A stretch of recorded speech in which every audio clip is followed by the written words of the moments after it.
ఎవరైనా చూస్తారేమోనని టెన్షన్ పడుతూ వచ్చాను మేడం. నిన్నెవరూ గుర్తుపట్టర్లే. నువ్వేమైనా సెలబ్రిటీవా?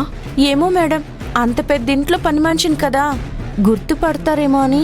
నువ్వు పనిచేసే ఇంటికి ఏరియాకి సంబంధమే లేదు. దాని గురించి వదిలేసి నేను చెప్పిన పని ఏం చేసావు? మీరు చెప్పాక నేను చేయకుండా ఉంటానా మేడం? గది శుభ్రం చేయాలని వెళ్ళి మీరు అడిగింది తీసుకొచ్చాను.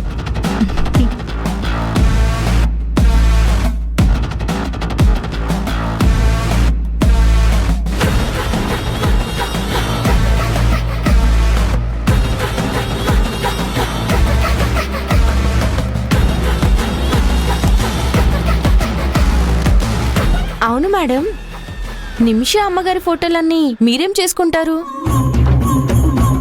ఇవి ఫోటోలు మాత్రమే కాదు, కాదంబరిపై ప్రయోగించే అస్త్రాలు. అర్థం కావటం లేదు మేడం. కాదంబరి పరువు ప్రతిష్టల కోసం ఏమైనా చేస్తుంది, దేనికైనా తెగిస్తుంది. ఇప్పుడు ఆ పరువు ప్రతిష్టని ఈ ఫోటోలతో తీసేయబోతున్నాను. ఇది నేను చేస్తున్నట్టు కాకుండా ఆ నీలవేణి చేస్తున్నట్టు నమ్మించబోతున్నాం. దాంతో కాదంబరి రెచ్చిపోతుంది, ఆ నీలవేణిని బయటికి గెంటేస్తుంది. మీరేమో నిప్పంటిస్తున్నారు, ఆ కాంచనమ్మ నీళ్లు చల్లితే? లేదు రేణుక, కాంచన కూడా దాన్ని అవకాశంగా వాడుకొని ఆ నిప్పులపై ఉప్పు చల్లుతుంది.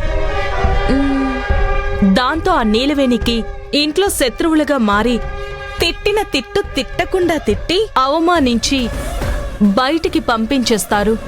ఈసారి ప్లాన్ ఇంకొక రేంజ్లో ఉండబోతుంది. ఇదే జరిగితే మీ మనిషిగా నేను సంతోషిస్తా మేడం.